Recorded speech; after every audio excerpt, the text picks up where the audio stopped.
Hi, my name is Manish Gupta, and in this video, I'm going to talk about Renee, which is a method for end-to-end training of extreme classification models. So let's get started.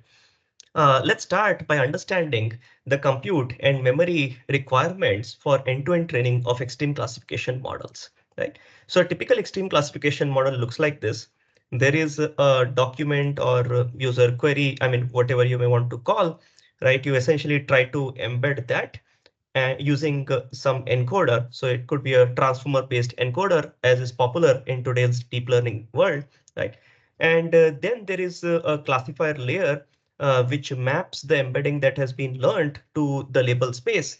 And the number of labels could be in hundreds of millions or even billion. Okay. So for example, in this particular task, people were trying to sort of map a user query to related queries or ad titles or web page titles and so on. Okay, so that's that. Now the idea is that typically the encoder is a transformer based model like BERT large, as you see there, which basically gives you an embedding of different sizes, 768 sized, 1024 sized, and so on. And classifier, essentially, this one is basically just a single dense layer, which basically maps the embedding to the size, to the overall size of the number of labels. So therefore, if you think about this, the classifier actually contains 1024 into 10 raised to 9, which is basically about trillion parameters. So this is a fully connected layer with trillion parameters, and the right thing to do overall is to minimize the cross entropy loss. So in extreme classification setting, given a user query or a document, you would have multiple relevant labels associated with this user query from a set of billion labels. Okay. So overall, the model consists of encoder and a classifier. If you think about end-to-end training of this kind of model, it can involve two challenges: compute challenges and memory challenges. So therefore, let's talk about those. Okay. So now if you think about the model, it contains encoder and classifier. So from a compute perspective, the encoder, even if you're using BERT large model with 330 million parameters, the encoder basically takes about 1 trillion flops, one teraflops, sorry, 1 teraflops per example, 1 teraflops per example. Okay. Now, on the other hand, for the classifier, the forward pass basically involves multiplying this 1024 sized embedding with a 1024 cross 10 raised to 9 sized matrix, right? And this basically involves 2 teraflops per example. Okay. Why 2 teraflops? Well, there is a multiplication and then there is an addition also involved. So if I consider the floating point operations, is two teraflops per example. Okay. Now, of course, when you do backward pass, basically you have two similar cost multiplications, which basically consume 4 teraflops. So overall, you require for classifier 6 teraflops. And this is sort of comparable to the amount of compute power that is required for the encoder. So it's about overall 7 teraflops per example if you want to do end-to-end training. And that's not too bad given current compute power that is available. So that's still feasible. Okay. Now let's check the memory perspective and figure out what's up with the memory, right? So if I look at the encoder, the BERT large model fine tuning, that just requires 16 GB memory, and it can easily fit on typical GPUs like V100s, which have 32 GB memory, and so on. So most GPUs have, I mean, most people basically have access to like 32 GB GPU machines, and therefore this BERT large fine tuning is possible.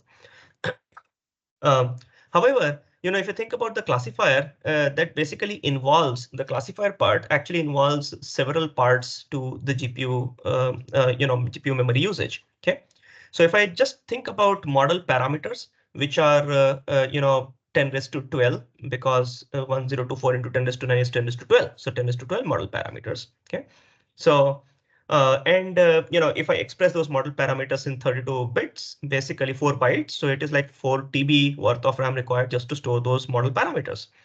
But then you have gradients also, right? So which basically require 4 TB more. And then you have if you're using Atom optimizer, then you have optimizer state in terms of first and second moments, which again need to be stored in 32-bit precision. Overall, this classifier itself takes about 16 TB RAM, okay, as the global memory. Now, if I think about per batch kind of stuff, okay, so when a batch is coming in, batch of examples is coming in, right? So I need extra memory called as activation buffers for that batch of examples. So for that batch of examples, I'm going to compute logits. I have basically and then I'm going to apply a sigmoid to it. So therefore get the probabilities. And then I have the target y's. Y is generally 0 or 1, but those are also there. And then I have the gradients of logits with respect to final loss so that it can be used for updating the weights in the classifier. Okay. So overall, I have like 16 GB per example, requirement of 16 GB per example. And again, if I'm basically using a batch size of 1000, then essentially I need 16 TB even for the activation buffers. Overall, the classifier itself takes like 32 TB. Now that kind of RAM is just not available on any GPU, right? And that is why end-to-end training of XC models, of extreme classification models, has been thought to be impossible. Okay, so you would rather not do end-to-end training of extreme classification models. Okay. In fact, that is why most people have resorted to essentially doing negative mining, and therefore they don't do end-to-end training, they do modular training, which basically means that in the first module you are going to only train the encoder. In the second module, you are going to only train the classifier, and that to classify, you don't train end to end. I mean, in the sense for all the examples, you basically do classifier training only for a selected few negative examples per batch. Okay. Negative and positive labels per batch. Sorry, you selected few negative and positive labels per batch. Okay. So that is what has been popular so far. Okay. Now, just a little bit of an insight. So when you have the fully connected layer, so I mean, how is the loss computed and gradients computed and so on. So you have a fully connected layer.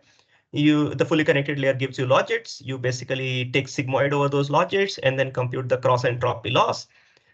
You basically compute the gradient of the cross entropy loss, and the gradient is backpropagated through the sigmoid. And finally, these are gradients for updating the weights in the fully connected layer, right? So that's basically how the overall computation happens. Of course, it's obvious, but just wanted to put out more explicitly. Yeah. Now, of course, this y may be 1 or 0, depending on whether the label is relevant or not. Right? And since we are doing end-to-end training, I mean, there's no negative mining here. So basically, you see, I mean, it could be 1 or a 0, depending on whether the label is relevant or not. Okay. Now, but then, this 32 TB requirement sort of says that this is infeasible. This is not possible to do in today's world. That is why people have done negative mining. Negative mining has been good. So in the previous video, I talked about Endgame, in fact, right? Which basically does batch construction itself in a negative mining aware way in that senses and so on. So it's pretty efficient in that senses, but accuracy could be poorer just because it has to depend on a short list of a few negative labels. Okay. Can we do better? Can we make end-to-end training without negative mining possible? Okay. So which is what Renee algorithm in this paper does. So let's talk about optimizations. How do you optimize these intermediate memory 16 TB, remember, and parameter memory another 16 TB while training? Okay. So this is a picture from the previous slide. Now, which is basically the Renee classifier. I mean, essentially fully connected layer gives you logits, you apply sigmoid, compute cross entropy loss, compute the gradients in the backward direction through the cross entropy loss and through the sigmoid, and essentially that's your input gradients. Okay. Now, overall gradient, if you want to compute the gradients for updating the weights of fully connected layer, it's the multiplication of this gradient and that gradient and that gradient, right? So, so basically that's that. And if you do some simple mathematic jugglery, you will end up with the p minus y. Okay, what is p? P is the predictions, the sigmoid outputs, right? And y is the actual labels, y is the target. Okay. Now, the interesting part is that can you avoid all of these? See, remember, I mean, you basically require 16 TB of activation buffer memory, right? And that is because you need to store these four things: logits, probabilities, targets, and gradients of logits with respect to final loss. What if you don't store all those four things? What if you don't even compute the overall cross entropy loss, but update weights using some sort of a shortcut method? Okay. So the shortcut method that they propose is that don't do the overall loss computation at all. No loss computation. Okay. In fact, since the overall gradient after the loss computation and so on is just going to be p minus y, just compute p and that's it, right? So just compute p, and you don't even compute p. In fact, you have the logits, you store the logits. Using kernel fusion from the logits, you can actually obtain your p anyway. So that's basically why you don't really store the sigmoid value or the p values separately. Okay, you basically just store the logits. Okay. So essentially, rather than storing logits, probability, target, and gradients, you basically just store the logits. Okay. And then you essentially compute the gradients using P and you subtract Y. So you don't need to even store the full Y. Remember, full Y is going to be very large because the number of classes is billion, right? But the number of relevant labels is very few, and you need to just subtract one for for those elements. I mean, subtracting zero does not matter, right? So therefore, you don't even store Y. You basically only store those indexes where the Y is 1 and essentially subtract 1 for those positive labels. So storing this Y vector in a sparse form actually saves a lot of RAM. Okay. So overall, you don't do loss computation. You use a shortcut to compute gradients and therefore update weights. You do kernel fusion so as to avoid storing logits as well as another copy of the same in as logit gradients. Just store one copy.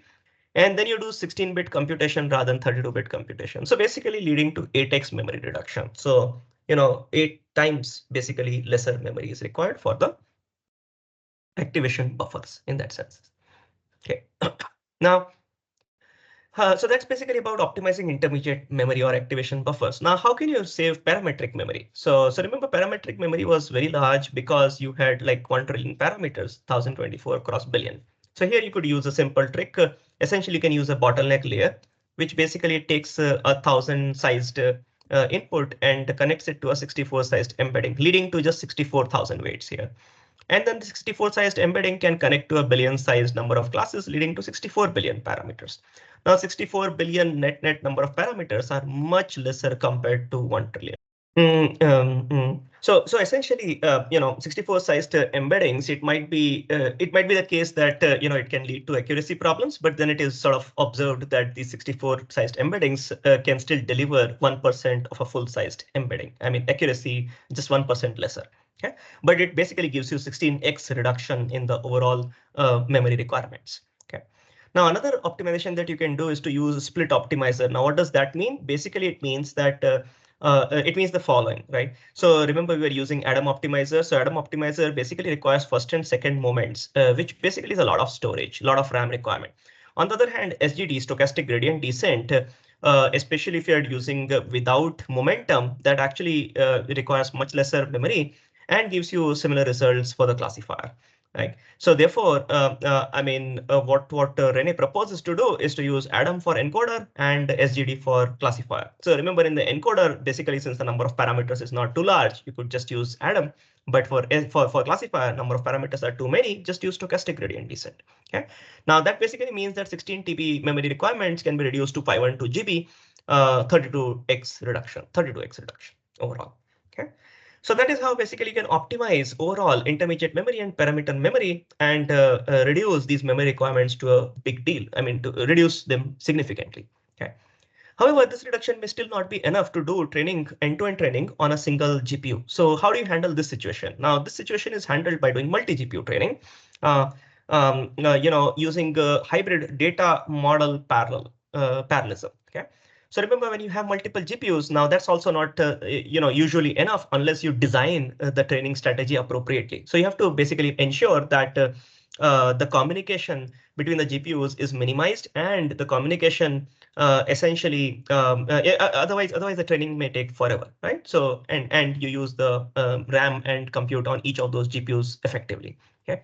So to be able to do that, Renee proposes, data parallel kind of training for encoders and model parallel training for classifiers. Okay. So on the encoder side, when you're doing training, you basically do data parallel, and on model training side, when you're doing training, you do classifier side, you basically do model parallel. Okay. Now, why does this make sense? This makes sense because basically the way the training happens, it makes sense because the encoder can encode different data points in parallel, right? So essentially, and the encoder does not, encoder can actually look at data in parallel, and therefore it makes sense. While the classifier can look at labels in parallel, and classifiers are being learned per label, and therefore essentially you do model parallel on the classified side. In fact, the way that this happens is in 4 steps, which are mentioned here. The encoders are going to produce embeddings for each of the input data points in parallel. Okay. So essentially, if you have G GPUs, you can basically take your million data points and split them into G parts and have each of those GPUs encode them in parallel. Okay. each GPU basically encodes like million divided by G data points. Okay. Now, once this encoding is done, all gather operation, the MapReduce all gather operation sort of distribute these embeddings to the same G GPUs. Now, once the data parallel, once the encoding is done, the same G GPUs are going to be used so as to essentially now do the classifier training. And what you could do is to distribute these embeddings to all GPUs such that each GPU deals with L divided by G classes, where L is the total number of labels and G is the GPU. So therefore, each GPU has to deal with L divided by G classifiers, and that is how these embeddings are distributed. Okay. So basically, remember when you're doing this all gather, when you're actually taking those embeddings from the encoders and distributing them across GPUs, there's a whole bunch of data shuffle which is going on, right? You're basically transferring information from GPUs to other, to the GPUs themselves, right? So that's that. Now, so every GPU then trains classifiers or the subset of L by G of the classes, and then in the backward pass, the gradients are all reduced back again and sent to the respective encoder. So basically, remember, those same GPUs were being used to update the weights in the encoder. So the way they are going to do is to basically take the gradients from all of those classifiers, and they're going to all reduce and send these gradients back to the respective encoders. Again, this really requires a whole bunch of communication. Now, the idea is to basically, not be bottlenecked with this communication part. So remember this all gather or all reduce, which is happening. These two steps are synchronous in nature. Right? So this communication is synchronous because you cannot do, you cannot distribute the embeddings to the classifiers until your encoding is done, and you cannot really update the weights in the encoder until your classifiers have computed the gradients. Okay, so one of the ways of making best use of this multi-GPU architecture is to essentially overlap the all reduced communication with the computation itself. So remember these classifiers, when they are these classifier nodes, these GPUs, when they're doing some work, you would rather do communication even when they're doing the work, right? That's the broad idea. So now what are these classifiers doing? These classifier GPUs, so to say, right? So well, these workers, they're doing the backward pass, and the backward pass basically consists of computation of two gradients. So one is the gradient to be passed to the encoder, and the second is the gradient to be, for updating the classifier weights. So one to update the weights of the classifier, the other to update the weights of the encoder. Okay, the encoder gradient will call it as G1, classifier gradient will call it as G2. Okay. Now the idea is that to be able to do this all reduce, the encoder gradients must be all ready, right? So all of them should be ready so that your encoder gradients can be updated. Okay, encoder weights can be updated. So therefore, what these classifier GPUs do is to essentially compute G1 and overlap its communication with G2 computation. So while this G1 is being communicated to the encoder, to the encoder GPUs, the classifier GPUs are basically going to do G2 computation and update the classifier weights. Okay. So that's that. So that is basically how you can overlap all reduced communication with computation and save on the overall latency. Okay.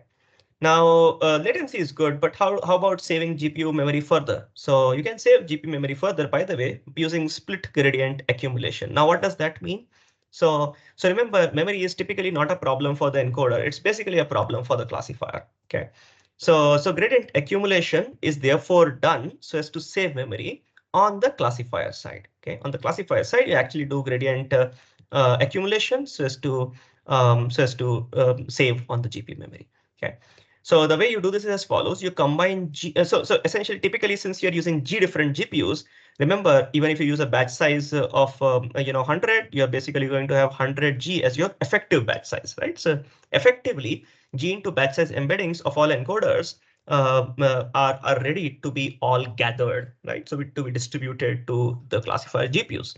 So you combine the G into batch size embeddings of the encoders, and you divide them into micro batches rather than directly giving it out to the classifier GPUs. You divide them into micro batches. Okay, and the forward and backward passes essentially then deal with micro batches. So gradient accumulation is done for each micro batch for the classifier. So forward and backward passes with the gradient accumulation are done for each macro batch for the classifier, right? So what does this entail? This basically entails that the memory consumption is reduced from 2 times the number of classes multiplied by G multiplied by the batch size. Remember, effective batch size is G into batch size. And you have to multiply number of classes because that's how the classifier weights are going to be updated. So that's basically the size of the RAM and so on. Okay. So this memory is sort of reduced to 2 into classes into micro batch size. So G into batch size basically becomes micro batch size, thereby reducing the overall GPU memory requirement.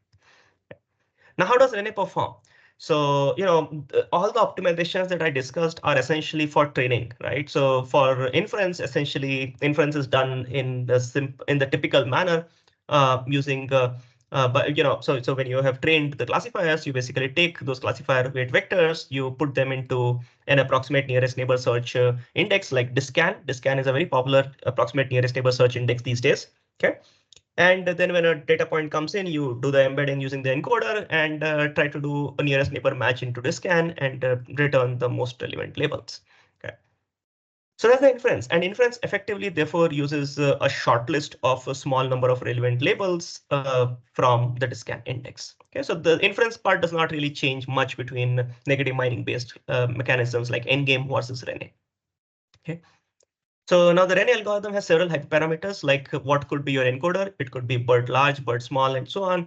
What would be your BERT batch size? Dropout is being used or not, and with what probability? What is the weight decay for encoder, for classifier? What is the learning rate for the encoder and classifier? Remember, we are using SGD for classifier and Adam for encoder. So what are the learning rates? What are the warm-up steps for the learning rate scheduler? And then number of epoch, sequence length, and so on.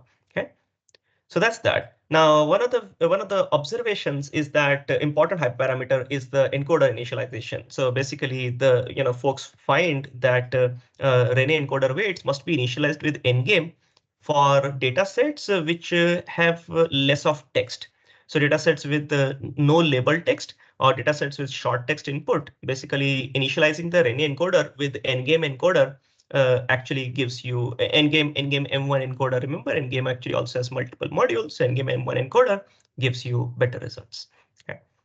So here are the results. These are results on non-label feature data sets, and these are the results on data sets with label features, label text features also, right?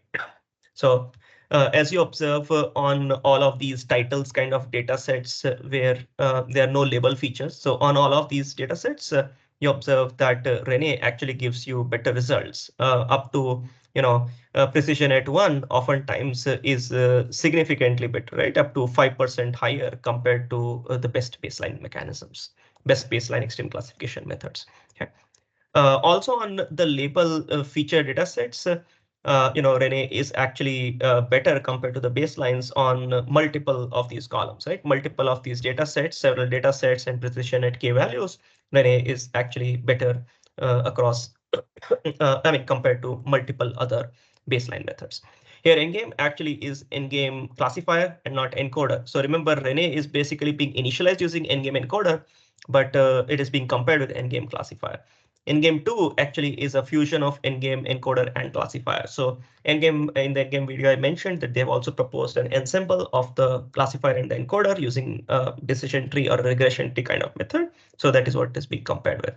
So even compared with the ensemble methods, actually it turns out that Renee performs better. Okay.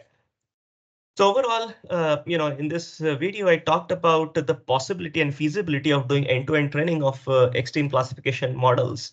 They are, in general, end-to-end training is compute and memory intensive, but thanks to various optimizations in Renee, this end-to-end training is possible. Renee does not really involve any negative mining, but it involves optimized intermediate memory and parameter memory based optimizations. It also involves distributed training over GPUs using hybrid data model parallel training. You do data parallel training for encoders and model parallel training for classifiers with other optimizations as well in place. Right? Lastly, inference is just done typically by mining similar labels or nearest labels from approximate nearest neighbor search methods like discan. Okay. You can play around with the Renee code there. And that's it for this video. Hope you enjoyed the video. Thank you for watching. Connect with me on my LinkedIn or look at my research on my homepage. Thank you.